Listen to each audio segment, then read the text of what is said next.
তাহলে আমরা যেটা বলি কথা রাখি, এটা বিশ্বাস করেছেন তো?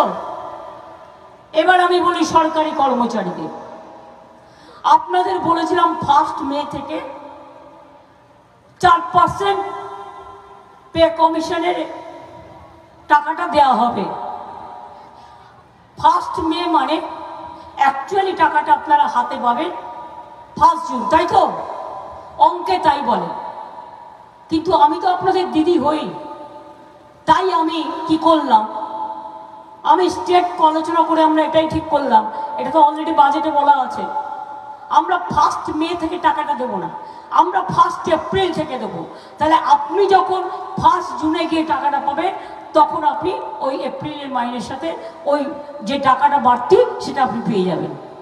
অর্থাৎ 1 মেতে আপনি মাইনে পাবেন 4% দিয়ে বেশি।